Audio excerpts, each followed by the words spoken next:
2016 ମସିହାରେ ପତ୍ନୀଙ୍କ ମୃତଦେହକୁ କାନ୍ଧରେ ବୋହି ଘରକୁ ନେଇ ସାରା ଦେଶରେ ଚର୍ଚ୍ଚାରେ ଆସିଥିବା କଳାହାଣ୍ଡି ଜିଲ୍ଲାର ଦାନମାଝୀ ପୁଣି ଥରେ ଖବରର ଶିରୋନାମାରେ ରହିଛନ୍ତି।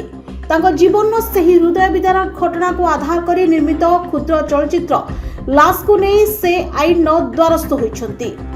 ଦାନମାଝୀ ବଲାଙ୍ଗୀର ଜିଲ୍ଲାର ପାଟନାଗଡ଼ ଥାନାରେ ଫିଲ୍ମର ପ୍ରଯୋଜକ ସମ୍ବଲପୁରର ମନୋଜ ବାଗଙ୍କ ବିରୋଧରେ ଏତଲା ଦାଖଲ କରିଛନ୍ତି। ତାଙ୍କ ଅଭିଯୋଗ ଅନୁସାରେ ତାଙ୍କ ବ୍ୟକ୍ତିଗତ ଜୀବନର ଘଟଣାକୁ ଆଧାର କରି ଫିଲ୍ମ ନିର୍ମାଣ କରାଯାଇଥିଲେ ମଧ୍ୟ ଏଥିପାଇଁ ତାଙ୍କର କୌଣସି ସମ୍ମତି ନିଆଯାଇନଥିଲା। ଫିଲ୍ମ ସହ ଜଡ଼ିତ କୌଣସି ବ୍ୟକ୍ତି ମଧ୍ୟ ତାଙ୍କ ସହ ଯୋଗାଯୋଗ କରିନଥିବା ସେ କହିଛନ୍ତି।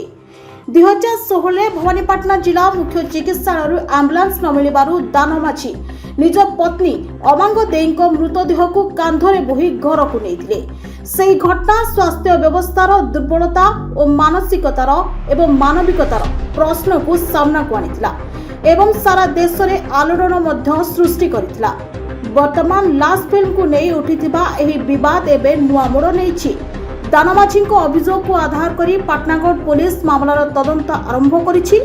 ତେବେ ତଦନ୍ତ ପରେ ପରବର୍ତ୍ତୀ ଆଇନଗତ ପଦକ୍ଷେପ ଗ୍ରହଣ କରାଯିବ ବୋଲି ବିଶେଷ ସୂତ୍ରରୁ ଜଣାପଡ଼ିଛି। ବଲାଙ୍ଗୀରର ବ୍ୟୁରୋ ମୁଖ୍ୟ ବିନୟ କୁମାର ନନ୍ଦଙ୍କ ରିପୋର୍ଟ, ପ୍ରତୀକ୍ଷା ନ୍ୟୁଜ।